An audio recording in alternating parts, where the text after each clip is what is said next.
ብዬ ምግብ የሚሰራ ነገር ስለሌለን ይቅርታ አጎቴ። እኮ እኔ ባይሉ ነኝ ደረቅ እንጀራ በሚጥሚጣ በለው።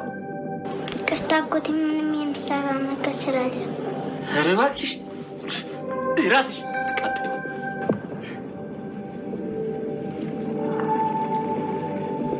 እኔን አቃጥለሽ በዚህ ታቃጥይ። ራስሽ ነው ማቃጠለሽ አብርቼ።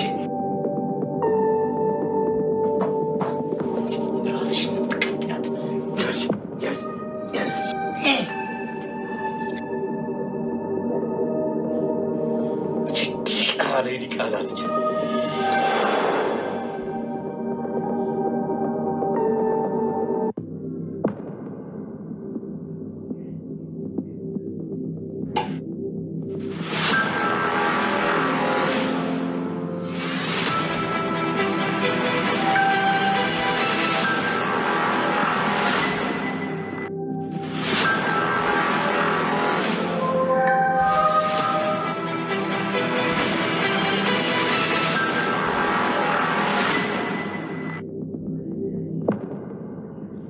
እሺ ውዷ እናቴ፣ እችን ቆንጆዬ መርዝ ጠጥተሽ ለመሞት ስታጣጠሪ ለማየት እንዴት እንደጓጓው ብታይ።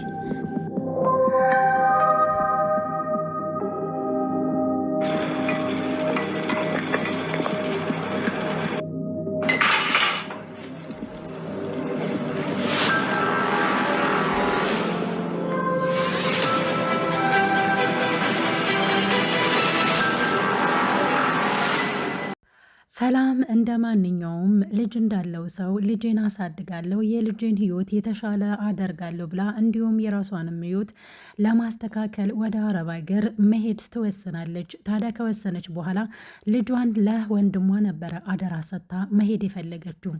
ተይ አትሂጂ እናቴ ትተሽኝ እያለቻት ልጇ እየለመነቻት፣ ይሄ ግን ግዴታ ነው መሄድ አለብኝ፣ አንቺን ብቻዬን ሆኜ ማሳደግ አልችልም፣ አባትሽ እንደሆነ አንቺን ከድቷል በሚለው ነገር እንግዲህ ያው ወደ አረብ ሀገር መሄድ ትወስናለች። ታዲያ ከዛ በፊት የገዛ ወንድሟ ልጇን ያሰቃያት ነበረ። አንቺ እኮ አባት የለሽም ዲቃላ ነሽ እያለ ያሸማቅቃትም ነበረ። እንግዲህ በህፃንነቷ በስቃይ ያደገች ናት። ይሄንን ስቃዋን ስለምታውቅ ነበረ ተይ ትተሽኝ አትሂጂ ያለቻት ማለት ነው። ምክንያቱም አሁን ላይ የአንቺ ወንድም የአጎቴ ያሰቃየኛል ለማለት መናገር አልፈለገችም። በዛ ላይ ደግሞ ህፃናቶች እንግዲህ ምንም አያውቁም የትኛው በደል እንደሆነ። ከዛ በኋላ እንግዲህ ያው እንደምንም ተለይታት ወደ አረብ ሀገር ትሄዳለች። ከሄደች በኋላ እንግዲህ ለመደወልም አልተመቻትም። እዛ ከሄድሽ ግን ገንዘቡን በእኔ ስም የምትልኪ ከሆነ ብሏት ነው ማለት ነው ተስማምታ እሷም የሄደችው። አይ እንደዛ ከሆነ ምንም ችግር የለውም ልጅሽን እኔ እንከባከብልሻለሁ፣ ታዲያ ለልጅሽ የሚሆነውን ገንዘብ ወደ እኔ ትልኪያለሽ ብሏታል ማለት ነው። ምክንያቱም እሱ የሚፈልገው ከእህቱ ብሩን መቀበል ብቻ ነው የሚፈልገው። አዎ ምንም ችግር የለውም፣ እኔ ለልጄ ስል መላክ አይቀርም፣ ልጄን ትንከባከብልኛለ፣ ትምህርትም እንድትማር ታደርግልኛለ፣ እኔ የልጄን ህይወትና የራሴን ህይወት ለመቀየር ስለምፈልግ አደራ ሰጥቼካለሁ ብላ እንግዲህ ቃል ገብታለት ነው የሄደችው ማለት ነው። ሰላም እዛ ከደረሰች በኋላ እንዳሰበችውና እንዳቀደችው ሁሉም ነገር አልጋ በአልጋ አልሆነላትም። እዛ ትንሽ ዓመት ከሰራች በኋላ በስህተት ሰው ገላለች ተብላ እንግዲህ ታስራ ነበረ ለ10 ዓመት።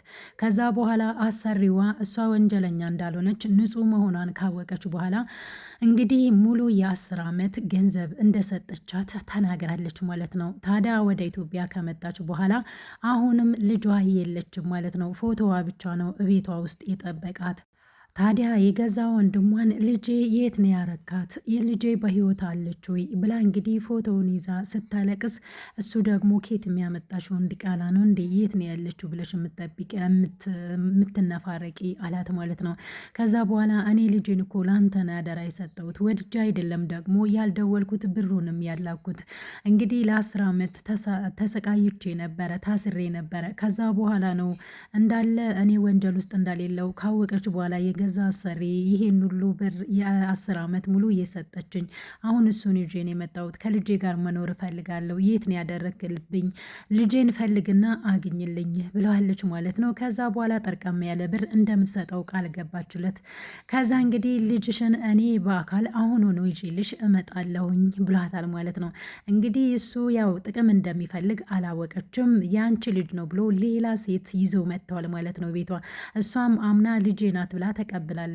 ታዲያ የእሷ ልጅ ደግሞ ሰራተኛ ስለሚፈልጉ በሰራተኛ መልኩ ከች ብላ ቤቷ ድረስ መታለች። ከመጣች በኋላ ስሟን ስትነግረው እንዴት በህይወት ተረፍሽ ብሎ ጠየቃት የገዛ አጎቷ። አሁንም እሷ አልነቃችም። እንግዲህ ለሰራተኝነት ነው እዛ ቤት የተላከችው። ደላላው አሳይቶኝ ነው ቤቱን እሱ ስላልተመቸው ነው ብላ እንግዲህ በር ስታንኳኳ እሱ ነበረ የከፈተላት።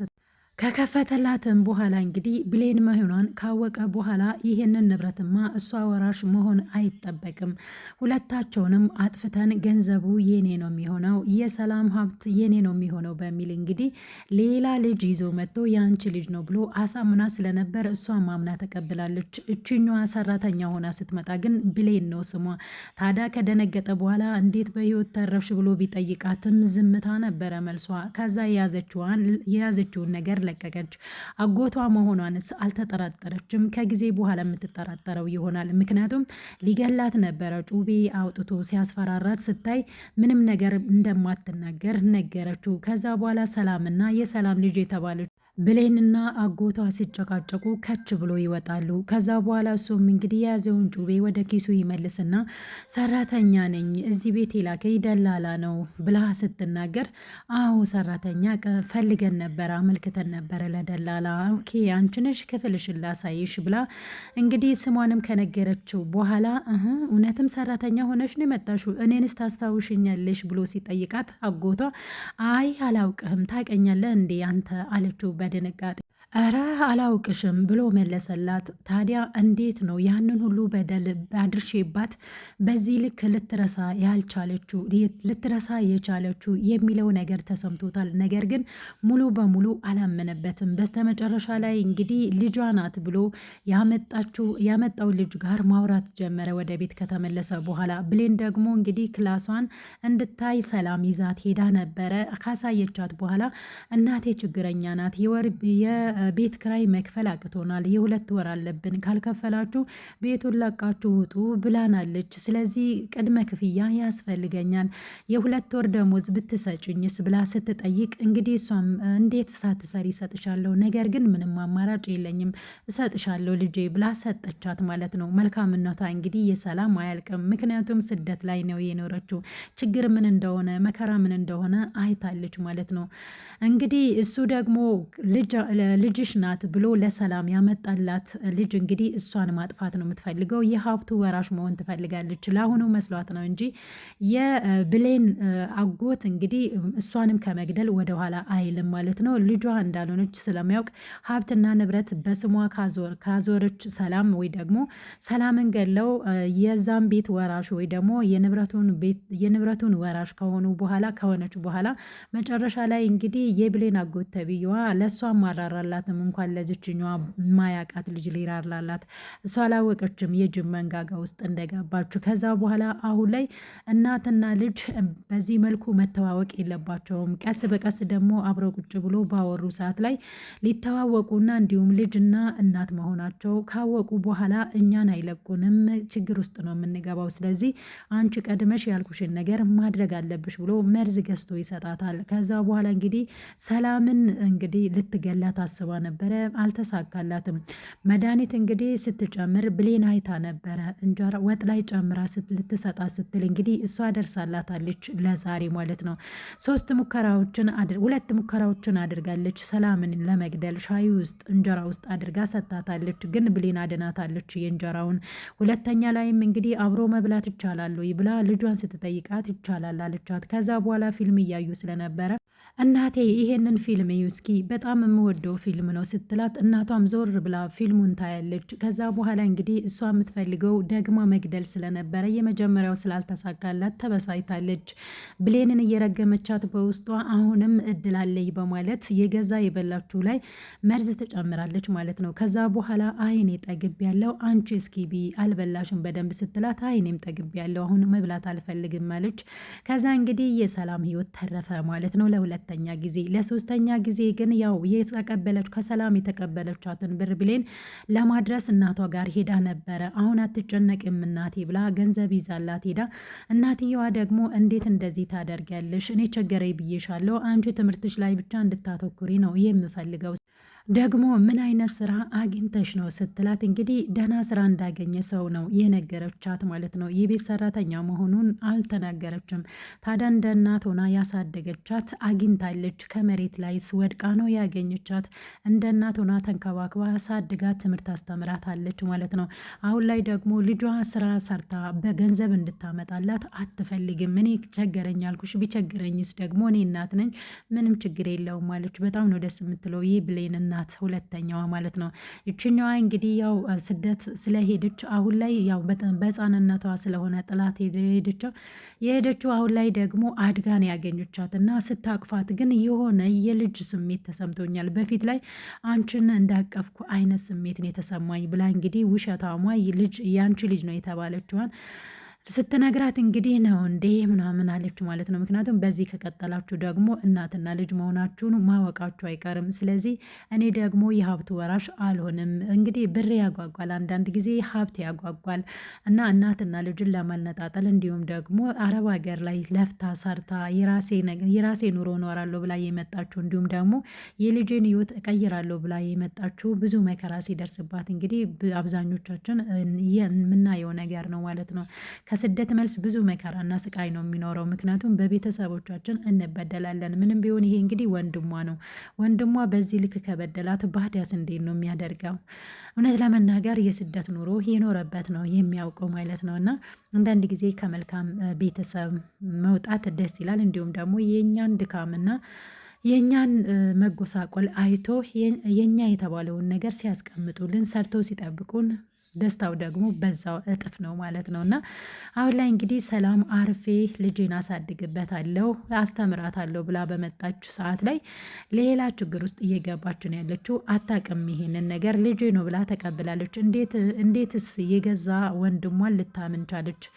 እንዴት ሳታምነው ወንድሟ አይደለ? አይጠየቅም እንደዚህ አይነት ጥያቄ። ግን አንዳንድ ጊዜ ልጇን ሲያሰቃይባት እንደነበረ ታውቃለች። እንዲሁም ደግሞ አሁንም ከስደት ከተመለሰች በኋላ ዲቃላሽን ደግሞ ምን ብለሽ ነው የምትፈልጊው? ወደሽ ያመጣሻት መሲም ብለዋት እንግዲህ ያው እያሸማቀቃት ነው ያለው ማለት ነው። ያንን ነገር አላስተዋለችም እሷ። አሁን ላይ በቃ ያስጨነቃት ያለው ነገር ስለ ልጇ ጉዳይ ብቻ ነው። አሁን ላይ እንግዲህ ልጄን አግኝቻለሁ ብላ አረፍ ብላለች። ግን ልጇ እንዳልሆነች መቼ የሆነ የምታውቀው? እናም ደግሞ ብሌን ልጇ እንደሆነች መቼ ይሆን የምታውቀው? ይህንን ነገር ካወቀችስ በኋላ ምን አይነት ውሳኔዎችን የምትወስን ይመስላችኋል? ሰላም እንግዲህ መልካም ነገር እንዲያጋጥማት እንመኝላታለን። በስተመጨረሻ ላይ ግን በሁለተኛ ሳይሳካለት ሲቀር ሻይ ውስጥ መርዝ ጨምራ ሄዳለች። አሁንም ብሌን ትደርስላት ይሆን ለሰላም ለእናቷ? የእናቷን ህይወት እንግዲህ ለመጀመሪያ ጊዜ በዚህ መልኩ አትርፋለች ማለት ነው። እንዴት የሰው ልጅ የገዛ ዘመዱ ላይ በዚህ ልክ ይጨክናል? ለሀብት ለንብረት ብሎ። አሁን ላይ እንግዲህ ያው እኔ ብቻ ኑር ሌላው ኖረ አልኖረ ምን አገባኝ ነው ነገሩ። አደራ ተከታታይ ድራማ እንግዲህ ክፍል 2 ደርሰዋል ማለት ነው። በጣም ደስ የሚል ድራማ ነው። ምክንያቱም ስደት ላይ ያተኮረ ድራማ ስለሆነ በተለይ እኛ ስደተኞች ብዙ ነገርን እንማርበታለን ብዬ ስላሰብኩ ቀንጨባ አድርጌ ቪዲዮ ልስራበት ብዬ ነው የመጣሁትኝ ማለት ነው። ድራማው እንግዲህ የሚገኝበት ፔጅ ሰናይ ቲዩብ ይባላል ማለት ነው። ሁላችሁም ልታዩት የሚገባ ድራማ ነው ማለት ነው። እንግዲህ አደራ ነው የድራማው ርዕስ ማለት ነው። ስለዚህ ገብታችሁ ብታዩት አይጎዳቸውም፣ እንማርበታለን በተለይ ስደተኞች። ምክንያቱም ብዙዎቻችን እስኪ የት ነው ያለ ነው ውድቀት ላይ ነው ወይስ እድገት ላይ ነው? አብዛኞቻችን ወንድምን እናምናለን፣ እህትን፣ ዘመድን፣ ባደንም የምናምንበት ሰዓት አለ። አንዳንዱ ግን ሳይሳካለት ብዙ ዓመት ሰርቶ ለፍቶ ወደ ሀገሩ ሲመለስ ብዙ ነገሮች ይደርስበታል፣ እስከ ማበድ ድረስ በአይናችንም ያየነው እውነተኛ ታሪክ አለ። ስለዚህ እንግዲህ አደራ ብለው የሄዱትን መልሰው ላያገኙት ይችላሉ። አሁን እንግዲህ ሰላም ልጇ በህይወት አለች፣ ግን ደግሞ አሁን ላይ ብዙ ፈተናዎች ከፊት ለፊታቸው ይጠብቃቸዋል ማለት ነው። በምን መልኩ ይወጡ ይሆን? አሁን ላይ እንግዲህ ለምንድን ነው ልጇ በዚህ ልክ እናቷን መግደል የፈለገችው የሚል ነገር ለብሌን ተሰምቷታል ማለት ነው። እናቷ መሆኗን አላወቀችም። አሁንም ቢሆን እንግዲህ ያው ለሰራተኝነት እናቷ አሁን ያሳደገቻት እናቷ እንግዲህ መከራና ስቃይ ውስጥ ስለነበረች የሚከፍሉትን ስላጡ ብቻ ነው እንግዲህ ለቤት ሰራተኝነት የሄደችው ማለት ነው። አጋጣሚ ሆነው ግን የእናቷ ቤት ቀጥ ብላን የሄደችው ማለት ነው። አንዳንድ ጊዜ እንግዲህ አጋጣሚዎች እንደዚህ ናቸው። ምናልባት አጎቷ ሊዋረድ ይችል ይሆን? እንግዲህ የሚቀጥሉት ፓርቶች ላይ የምናየው ይሆናል። ደስ የሚል ድራማ ስለሆነ ነው እኔም እንግዲህ ይዤላችሁ የመጣሁት። ከወደዳችሁት ላይክ፣ ሰብስክራይብ ማድረጋችሁን እንዳትረሱ። ስለተከታተላችሁኝ እጅግ አድርጌ አመሰግናለሁ።